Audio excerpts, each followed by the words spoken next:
Good morning, Senior Bride here.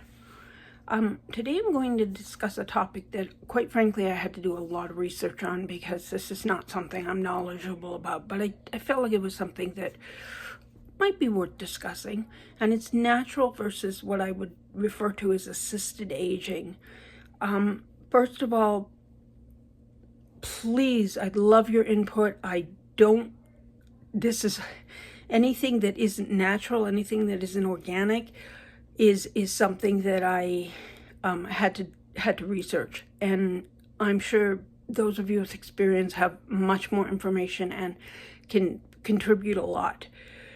But what is natural aging? Basically, it's choosing either to just let your body age as it does, or doing exercise and eating right and not taking a lot of medications. It's letting your body go its own way, whether you are a healthy liver or not. In this era of increasing cosmetic surgery and dentistry and other kinds of things, because there's always been kind of this focus on youth, these things are becoming more and more popular, and they're becoming popular in younger and younger populations. So I'm going to ask a question, and I want you to actually think about this. What's more important, looking or feeling good? For me, it's feeling good, because when I feel good, I naturally look younger. I'm healthier, everything. But I get that appearance is something very important in our social strata. Now, I'm going to give an example of something that seemingly makes you look younger but can actually have the opposite effect, and that's simply coloring your hair. Most people, or some people, color their hair once in a while in their lives, but if you repeatedly color, you'll end up with dry, damaged hair. It can be limp, it can be it can do a lot of damage. Again, I'd love to hear people's personal experiences, because I don't have any experience with this. Tooth veneers are another one. They definitely make your teeth look younger, healthier, whiter, or they have to be replaced every 10 to 20 years, and once you get them, there's no going back, and they can damage the teeth. So I'm going to start off, before I go into a couple of things that are that can be done to enhance or change the body. I'm going to talk about just some natural means of taking care of yourself and looking younger. And I'm saying these in no particular order. The big one, sleep. If you get regular sleep, that is very important. Your circadian rhythms, everything, very important to your basic health and how you look. Protecting skin from sun damage. I think we all know that one. And a biggie here, for those of you who smoke or have smoked, it's an issue. If you're a smoker, I would encourage you to stop, but that's just me.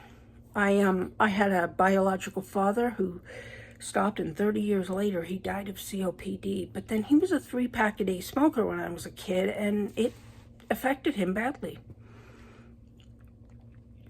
It does a lot of other things. It causes a lot of wrinkles. Smoking damages the skin, it damages you inside and outside.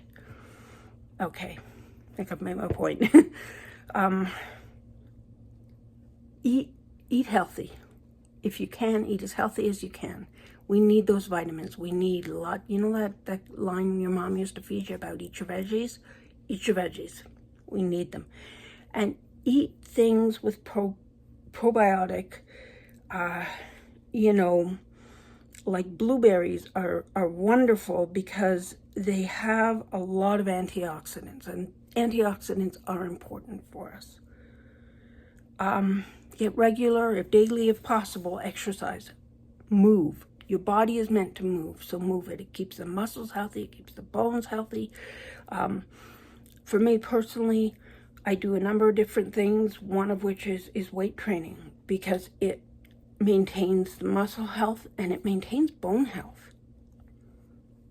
And I can honestly say I significantly reduce the severity of osteoporosis. It does work. This is going to sound interesting. And I know this personally because I know it in other older people who don't do it.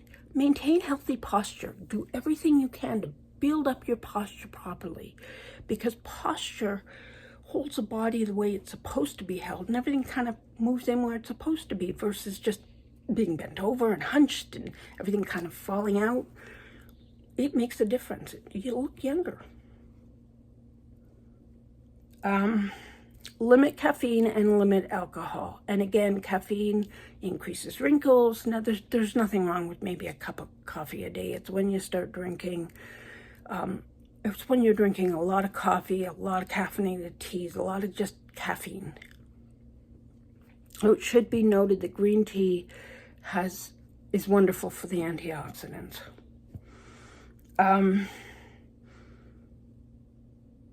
If you wear makeup, and I know most women learn this when we're kids, wash your face before you go to bed. And then there are the stress and environmental factors, some of which you can control, some of which you can't. What you can control is your reaction to them.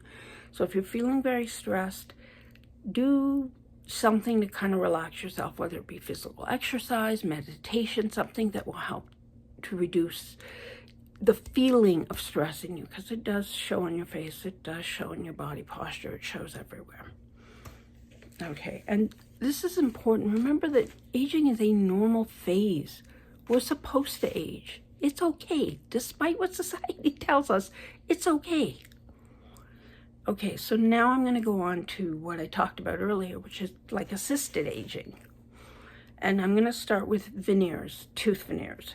In Edmonton, for example, a mouth of tooth veneers can cost anywhere from $10,000 to $15,000. And remember, you got to get that done, every 10 to 20 years. Once you got them, you can't go back. And here's another one that because it's so popular, I felt I had to address. It's Botox. First of all, the full name is botulinum toxin, and I hope I'm pronouncing that right. And it is an animal product. So for those of us who are concerned about cruelty to animals, this is an issue.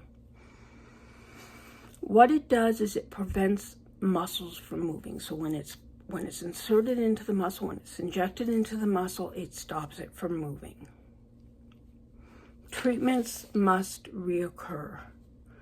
And I need to stress that while it's well known as a cosmetic procedure, Botox actually has several uses as a medical procedure.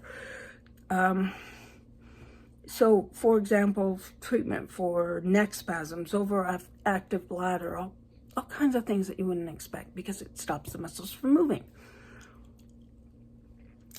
It can last a few months, but it has a number of side effects, including pain at the injection site, droopy eyelids, headaches, there's a potential allergy, and in rare cases, believe it or not, botulism. I had to say it. There is also a risk over time of permanent paralysis of a given muscle that is being repeatedly injected. So it may control your lines for a while, but there is the risk that you will have that kind of face that doesn't move, essentially. Now, it depends on who you talk to, but apparently over the age of about 65, there's an increased risk of side effects. So, yeah. Then there was another one that I felt, because it's been popular for many, many years. Abdominoplasty, or what we know as a tummy tuck. This is major surgery. And like any major surgery, it takes several weeks to recuperate, and it has serious effects. There is liposuction, but remember that liposuction doesn't remove extra skin.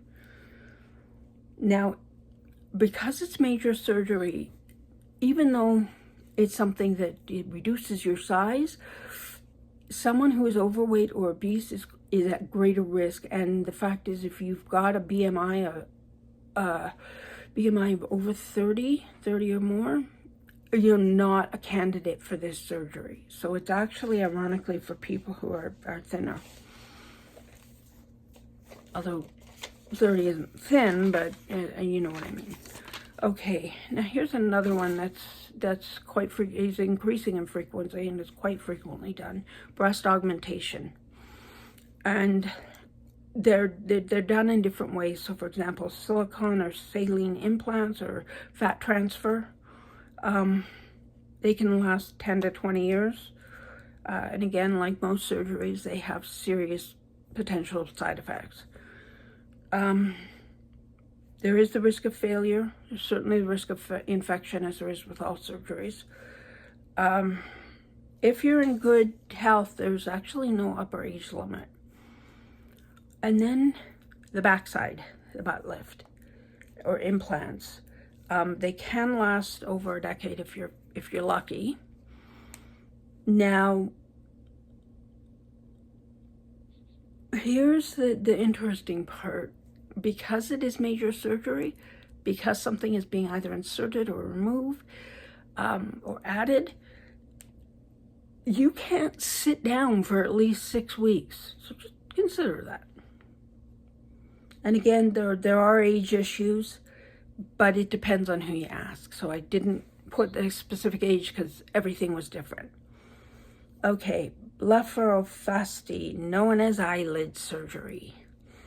1 to 2 week recovery, and again, the usual issues with surgery. Now, there's also issues including swelling, so be prepared. Now, here's something you need to know. You will be awake during this surgery, so while they're working on your eyes, you're going to be there, and you're going to know what's going on. Okay, there are a lot of other ways. There's so many things I didn't research because I went with the really common ones. But again, if you have experience, if you know something that you think people should know about, if I've said something that's not correct, please feel free to say something. Let me know. Okay. Personally, for me, the best look is to like yourself. If you feel good about yourself, if you like who you are inside, it shines on the outside. People see it, but that's just me.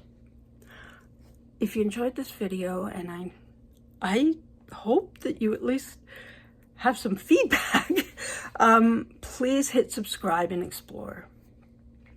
And remember, to be a senior is to be proud. Hugs.